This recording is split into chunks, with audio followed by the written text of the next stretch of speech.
मुसलमान और मुसलमान का मकसद ये मुसलसल जद्दोजहद का नाम है।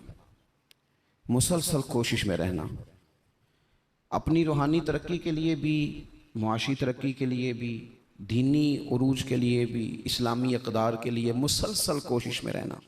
मुसलसल दूसरों को लेके चलने के लिए, दूसरों को पैगाम हक देने के लिए, कुफ्र को पैगाम दीन देने के लिए, गलबा इस्लाम के लिए मुसलसल जद्दोजहद करना, ये मुसलमान को अल्लाह तबारक व तआला और उसके प्यारे हबीब अलैहिस्सलाम की तरफ से मकसद दिया गया।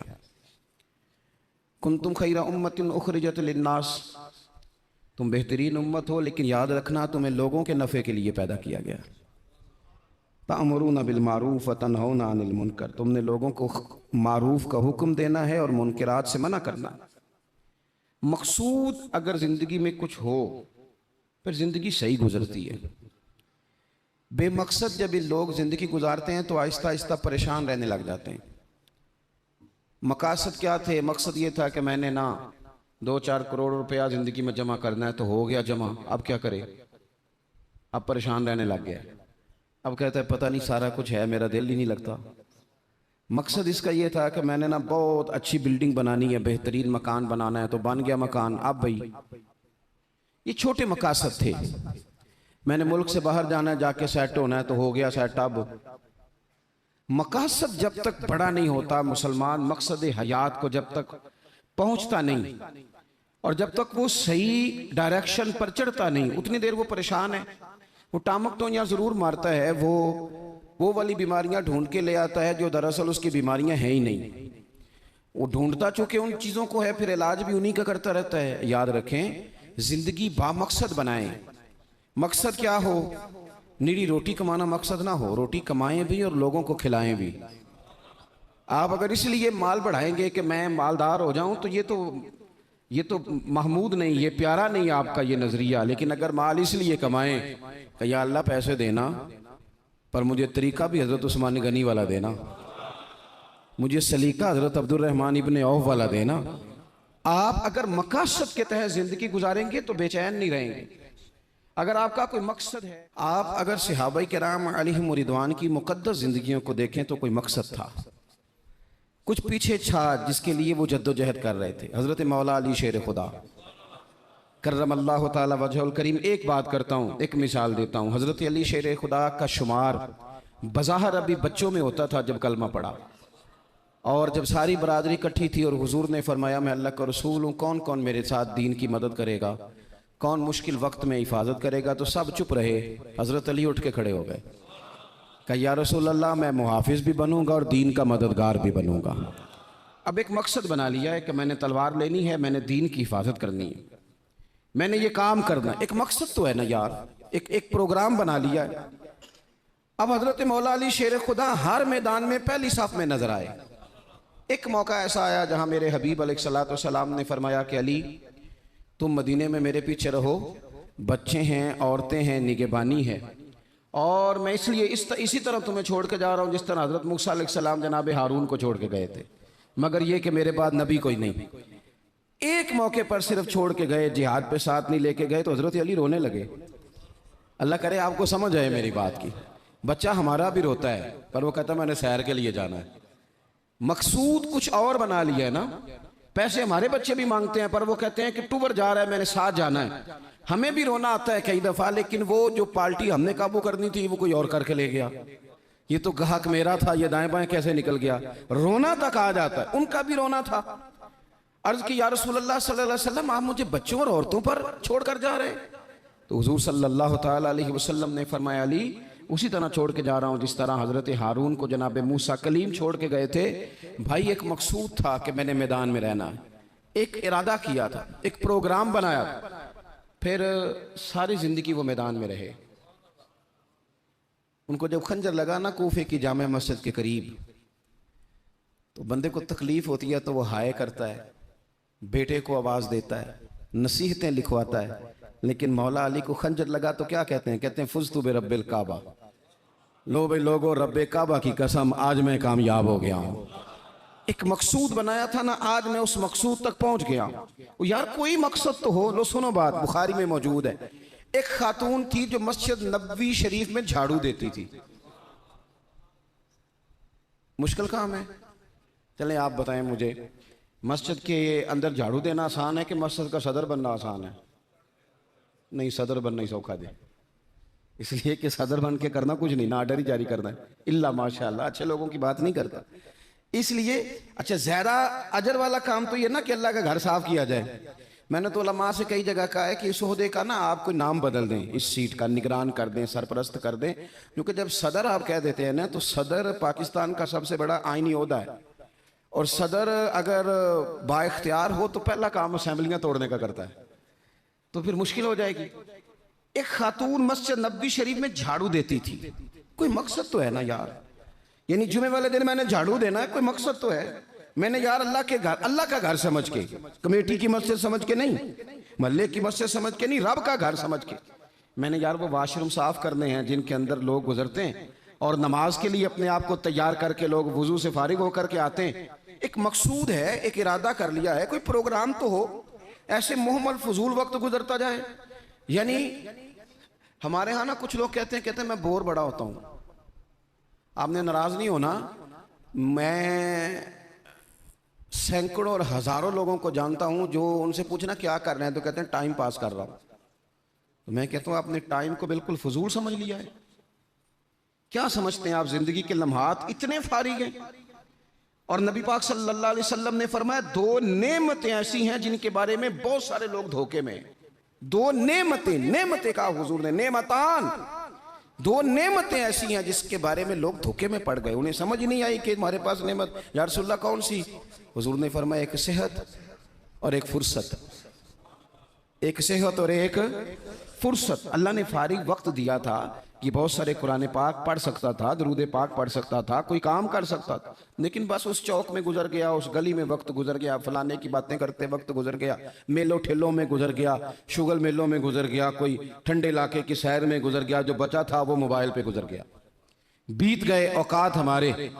कोई मकसूद है मेरे अजीज? मस्जिद में झाड़ू देती है खातून, बीमार हो गई लेकिन बामकसद जिंदगी गुजार रही थी ना, उसने किसी ना किसी तरीके से अपने आप को मदीने वाले महबूब के दीन से जोड़ लिया था।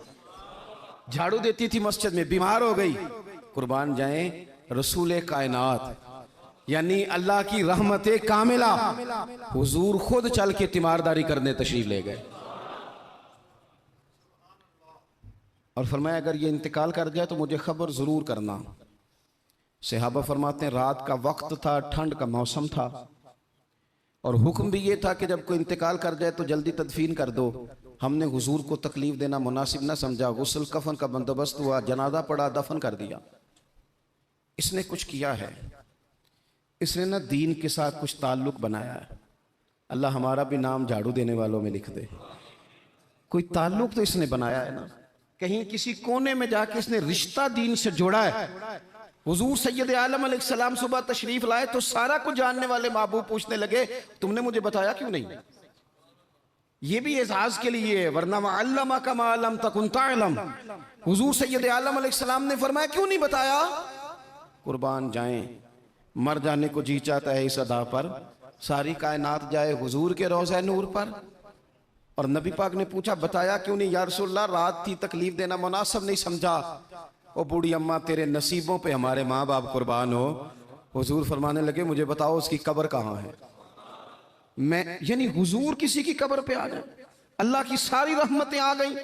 करीम महबूब अलैहिस्सलाम कब्र पे गए। वैसे तो दूसरा जनाजा जायज नहीं, एक ही शर्त में जायज है कि अगर वारिस ने नहीं पढ़ा तो दूसरा जनाजा पढ़ा जा सकता है, लेकिन हुजूर तो खुद वारिस है ना सारी उम्मत के, और हुजूर इख्तियार रखते हैं, शारे हैं। हुजूर कब्र पे गए, यही बड़ी बात थी कि हुजूर उसकी कब्र पे चले गए, लेकिन कब्र पे खड़े होकर हुजूर ने फरमाया दोबारा सफ़े बनाओ भाई, मैं दोबारा जनाजा पढ़ाऊंगा। क्योंकि कोई मकसद तो था ना। ये मस्जिद में झाड़ू देती थी।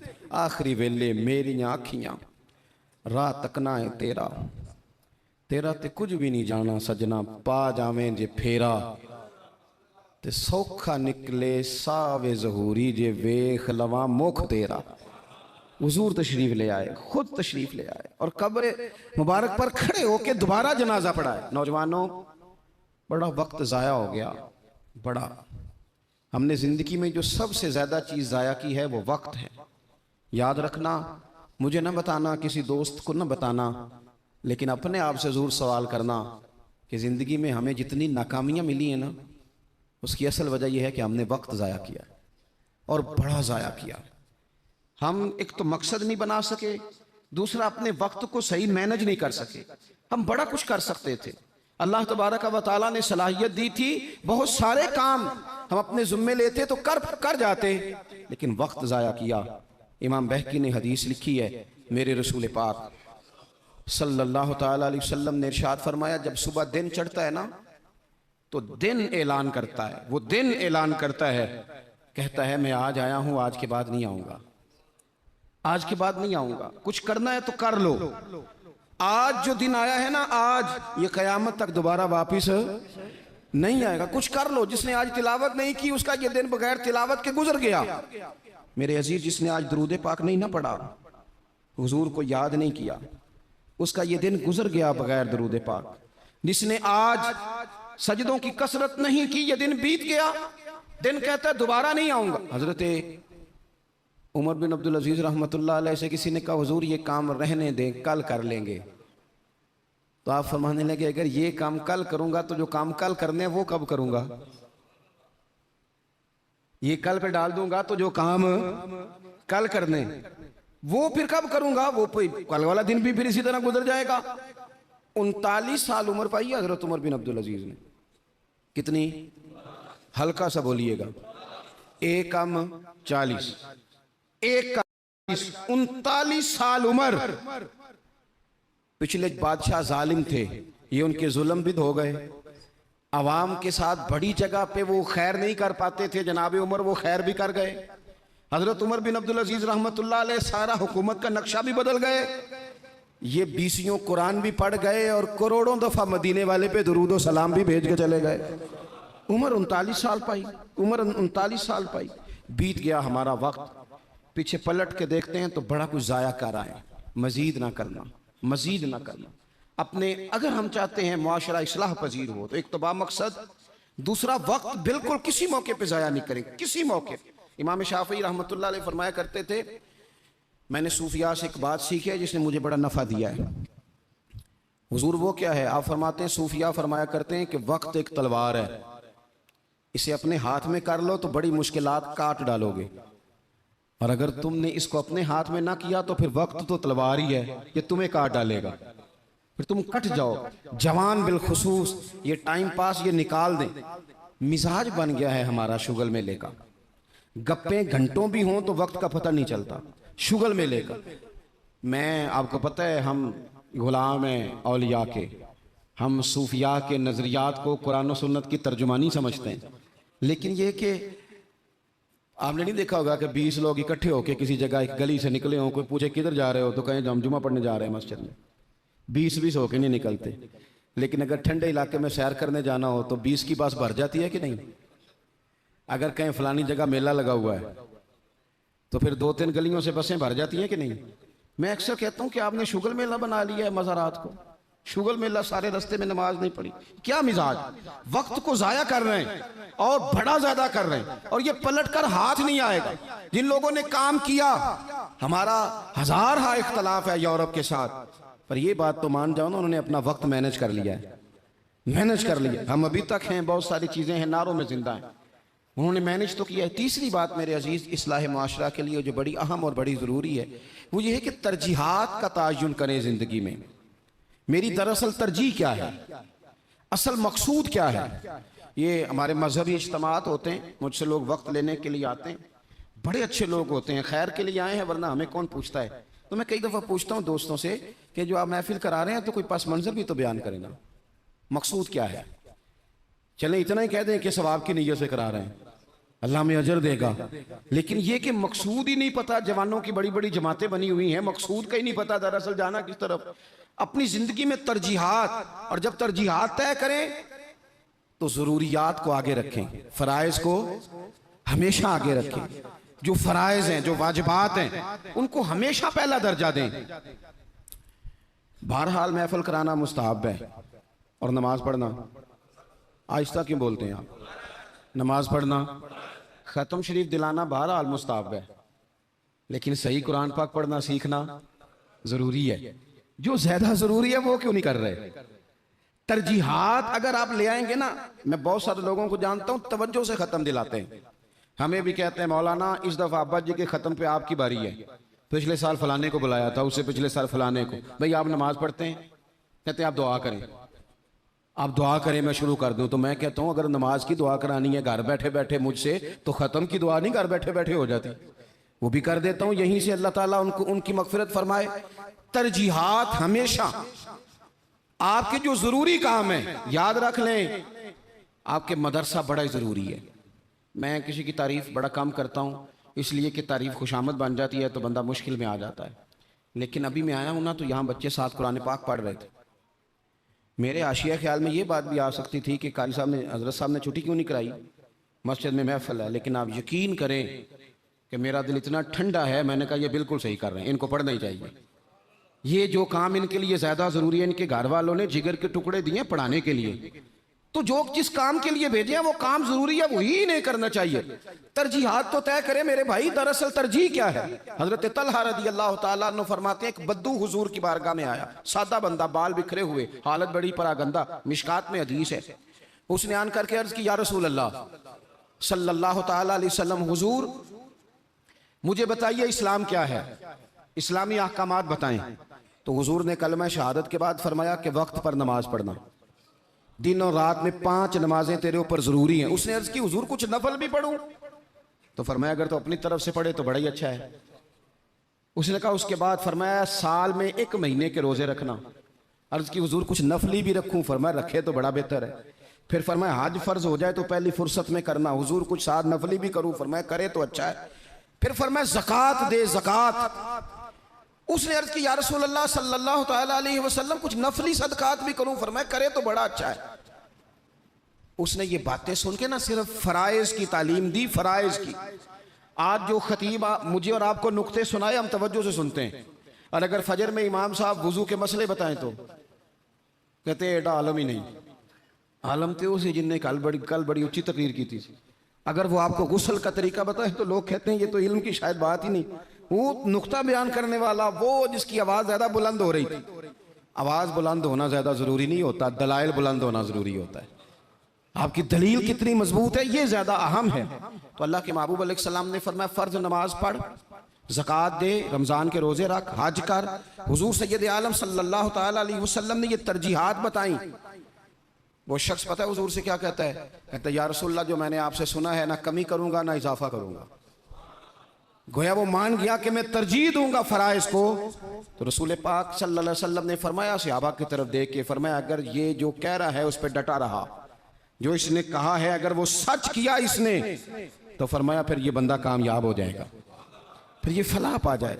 आप तरजीह हमेशा अहम काम को दें। मैं जो बात करने लगा हूं, मेरे उलमा उसकी जिम्मेदारी लेंगे। आपसे ये नहीं पूछा जाएगा कि आपने मज़ार पे चादरें कितनी डाली हैं, ये जरूर पूछा जाएगा कि माँ बाप की खिदमत की कि नहीं की। तो जो तरजीह है, मज़ार पे चादर जरूर डालें, मना नहीं, पर यह कि वहां वक्त पे जाना, वहां ड्यूटी ठीक करना और अम्मा अब्बा घर में परेशान हो। रसूल कायनात सल्लल्लाहु अलैहि वसल्लम की खिदमत में एक सहाबी हाजिर हुए, अर्ज की, या रसूल अल्लाह सल्लल्लाहु तआला अलैहि वसल्लम, मैं एक मसला दरियाफ्त करने आया। मेरे दोस्तों पता हमें क्या हुआ है? हमने ना बाहर वक्त बहुत ज्यादा दिया है, और जो हमारे घर के अंदर हमारी जिम्मेदारियां थी ना, हमारे बच्चे, हमारी बीवी, हमारे बहन भाई, उन जिम्मेदारियों से ना हमने जान छुड़ाई है। इल्ला माशाल्लाह कुछ लोगों ने बच्चे को चार्ज किया, बच्चा तंग कर रहा है, लगा दो गेम मोबाइल पे, चलो हमारी जान छूटी, वो जाने उसका काम जाने। आप अगर 10-15 मिनट बच्चे को देते, वो आपसे खेलता, वो मानूस होता। आप कहते मैं बड़ा मसरूफ हूं, और भाई तो इतना मसरूफ तो नहीं जितने मदीने वाले महबूब मसरूफ हैं। लेकिन रसूल पाक के तो कंधों पे इमाम हसन चढ़ के सवारी किया करते थे, हुजूर की तो गोद में इमाम हुसैन खेला करते थे। हजरत अबू हुरैरा कहते हैं, मैंने देखा है कि हुजूर ने उनके बाजू थामे, उन्होंने पैर पहले हुजूर के मुकद्दस कदमों पे रखे, फिर उन्होंने अपने कदम मुबारक हुजूर की मुबारक पिंडलियों पे रखे, फिर टखनों पे रखे, फिर पेट पे रखे, फिर हुजूर की जुबान चूसनी शुरू कर दी। तू क्यों वक्त नहीं दे रहा अपने बच्चों को? क्यों नहीं हम वक्त दे पाते अपने नवासों को, नवासियों को, पोतों और पोतियों को? वो जो हमारे लिए जरूरी था वो हमसे मानूस होने की बजाय किसी बदअकीदा से जाके मानूस हो जाते हैं। पता तब चलता है जब सारा अकीदा बिगड़ जाता है। अपने घर के अंदर जो जिम्मेदारियां उनको तरजीह दें। हुजूर सैयद आलम अलैहिस्सलाम ने फरमाया खैरुकुम लिअहलिही व अना खैरुकुम लिअहलिही। फरमाया तुम में बेहतर वो है जो अपने घर वालों के लिए बेहतर है। व अना खैरुकुम लिअहलिही, और जाके पूछ लो मैं तुम सबसे बढ़ के अपने घर वालों के साथ खैर करने वाला हूं। तरजीह दें। एक सहाबी आए, अर्ज करते हैं या रसूल अल्लाह सल्लल्लाहु अलैहि वसल्लम, मेरी बीवी पे हज फर्ज है, वो हज करने जा रही है, ये सियासता में हदीस मौजूद है, और मेरा नाम एक गजवे में लिख दिया गया है, मैं जिहाद के लिए जा रहा हूं, नाम मैंने लिखवा लिया है, हुक्म मेरे लिए क्या है? मेरी बातों की समझ आ रही है आप हजरात को? मेरी बीवी हज के लिए जा रही है, वो साहिब इस्तात होगी, जाहिर है उसके पास माल होगा, वो जा रही है, उसको जाना है, वो तैयार है, और मेरा नाम गजवे में लिखा है, तो हुक्म क्या है? देर नहीं लगाई रसूल पाक ने, हुजूर फरमाने लगे तो अपना नाम गजवे वाली लिस्ट से कटा, जिहाद पे ना जा, बल्कि तू महरम बनकर अपनी बीवी के साथ हज करने जा। वो तेरी जिम्मेदारी है, वो तेरे अलावा कौन महरम बनेगा उसका? तो जो तेरी ड्यूटी का काम है उसे तो करना, तरजीही बुनियादों पर काम को करें। 4 बातें हो गई, एक बात आखिर में 5वीं। हम ना बहुत सारी चीजों की इस्लाह करते हैं, लफ्ज भी कई दफा तराश लेते हैं, जुमले भी बड़े अच्छे तरतीब दे लेते हैं, लेकिन आहिस्ता आहिस्ता ना हमारे लहजे सख्त हो गए। सारी तवज्जो लफ्जों पे ना दें, कुछ लहजों पर भी दें। लहजा जो होता है ना इंसान का, लहजा, यानी बेटे को आवाज दी, अब्बा जी ने कहा बेटा, उसने कहा जी अब्बा जी क्या मसला, हुक्म करें, अभी तो मैं गया था। इसमें जुमला गुस्ताखी वाला कोई भी नहीं, पर लहजा गुस्ताखी वाला है। अब्बा जी क्या हुक्म है, कोई गुस्ताखी है इस लफ्ज में? अभी तो मैं यहां से गया हूं, कोई गुस्ताखी है? लेकिन उसका जो लहजा है ना, चले मैं आसान करता हूं, आपकी समझ में बात आएगी। कुरान पाक में हज़रत लुकमान अपने साहिबजादे से बातें करते हैं, और वो सूरह लुकमान की बिल्कुल इब्तदा में वो आयात मौजूद हैं। तो हज़रत लुकमान ने ना अपने बेटे को जो नसीहतें की, एक नसीहत ये भी की थी, कहा वला तुसग़िर खद्दक लिन्नास, बेटा लोगों से रुखसार टेढ़ा करके बात ना करना, मुंह टेढ़ा करके तुरशरुई के साथ बात ना करना। तुरशरुई, वो बूढ़ा ससुर बूढ़ी सास बहू से कहती है पुत्र रोटी लाना, तो रोटी लाई है तो उसने जोर से बर्तन पटका है जमीन पे, पानी डाला है तो जोर से रखा है, दरवाजा तलखी से बंद किया। बूढ़े थे बेचारे, बीमार थे, परेशान हो गए। शाम को बेटा आया तो रो पड़े, कहा पुत्र तेरी बीवी बड़ा परेशान करती है। तो उसने कहा अपनी बीवी से इधर आना, तो बीवी जवाब में पता क्या कहती है, तवज्जो है मेरी बात पर? वो कहती है अब्बा जी ने पूछो मैं आख्या की है, आख्या वाकई कुछ नहीं सुन। अगर वो लफ्ज बताना चाहे तो लफ्ज वाकई कोई उसने कहा ही नहीं, तो बताए कहां से? उसने वाकई कुछ नहीं कहा। अब्बा जी से पूछे मैंने, कहा क्या? अम्मा जी से पूछे मैंने, तो क्या बताया अब्बा जी? गिलास बोलेगा कि इसने तलखी से मुझे फेंका था, कि दरवाजा बोलेगा? अब वो जो तलखी है ना, वो रवैये की है। हमारा ना सिर्फ मसला, मैंने कुरान मजीद पढ़ा है कि जनाब लुकमान ने अपने बेटे से कहा पुत्र रुखसार टेढ़ा करके लोगों से बात, थोड़ा सा रवैया तो ठीक हो ना। हमारे रवैये ना, किसी जगह थोड़ी देर के लिए ट्रैफिक बंद हो तो लोगों का रवैया देखना, थोड़ी देर के लिए किसी जगह अगर ठहरना पड़ जाए तो मिजाज देखें लोगों का। हमारा आप किसी से ना किसी के बारे में सवाल करें, पूछें सियासतदान कैसे होते हैं, फिर हमारा रवैया देखें। आप पूछें पुलिस वाले किस तरह के होते हैं, फिर देखें रवैया। आप पूछें तेरा क्या ख्याल है अपने ससुराल वालों के बारे में, फिर रवैया देखें। चलें आप अच्छे लोग हैं और मस्जिद में भी बैठे हैं और बावजूद भी हैं, गलत बात तो करनी नहीं। अगर पूछा जाए कि मौलवियों के बारे में क्या ख्याल है, अगरचे सुनने भी आए हैं, अगरचे ये कि उनके पीछे नमाज भी पढ़ते हैं, लेकिन रवैयों में वो रंग नहीं है। आवाज देते हैं तो इस अंदाज में बाज लोग अपने डेरों पर बैठ के चौधरी तबसरा करते हैं, तो वो तबसरे का लहजा ठीक, मेरे लहजे में गुरूर आया था, तेरा हक था तो शिकायत करता। और मेरे भाई लहजे पर भी थोड़ी तवज्जो दे, अंदाज। कुछ लोग कहते हैं जी मैं कड़वा इसलिए हूं कि सच्चा हूं, सच्चे बंदे कड़वे होते हैं। मैंने कहा ये मिसाल ही गलत है सिरे से। कायनात में सबसे ज्यादा सच मदीने वाले महबूब ने बोला है, सबसे ज्यादा सच हुजूर ने बोला है, पर वो सच इतना मीठा था कि लोगों ने दौड़ दौड़ के उसे हासिल किया है। सच ही तो मीठा होता है, किसने कह दिया सच कड़वा होता है? ये हम कड़वा बना देते हैं। तुरशुरुई थोड़ा सा ना लहजे पर भी देखे ना, एक बेटा है, लहजे की बात है ना। वालदा ने, वो बेचारी अम्मा को टेलीफोन आ गया बेटी का कि अम्मा जी 20,000 रुपया चाहिए, मैं मजबूर हूँ, मैं तकलीफ ना देती। तब वो वालिद वालदा बैठे मशवरा कर रहे हैं, बेटा पहले ही ज़्यादा तनख्वाह कोई नहीं, खर्चे पहले ही ज़्यादा, कैसे कहेंगे। बड़ी उन्होंने ना मशवरा करके, बेटा आया तो बड़े प्यार से प्रेम से बात की। का पुत्र दिल तो नहीं करता, हमें तेरे हालात का पता है, पर तेरी बहन बेचारी को ना 20,000 की ज़रूरत। अब एक लहजा ये है। उसने कहा अब्बा जी कमाल बात है, आपको पहले भी पता ही है, आप मुझे रोज़ तकलीफ देते हैं, पहले इतने खर्चे। अभी ईद पे दिया तो था 3,000 उसके घर में, फिर उसने फ़ोन कर दिए, उसे भी सोचना चाहिए। उठ के चला गया। माँ बाप बेचारे सारी रात रोते हैं, हमने क्यों बात की, न करते। क्या इसने रवैया अख्तियार किया। एक रवैया ये है, एक रवैया ये है कि अब्बा जी और अम्मा जी ने बड़े चुन के जुमले का, बेटा हमें तेरे वसाइल का भी पता है, मसाइल का भी पता है, दिल नहीं करता, पर तेरी बहन किससे बात करे, गरीब है, उसने कह दिया है, मजबूरी है, उसे को 10-20 हज़ार चाहिए। तो बेटा उठ के करीब आ गया, उसने अम्मा का हाथ पकड़ के सीने पे रखा, बाप का हाथ चूमा। उसने कहा अब्बा जी आप झिझक झिझक के बात क्यों करते हैं,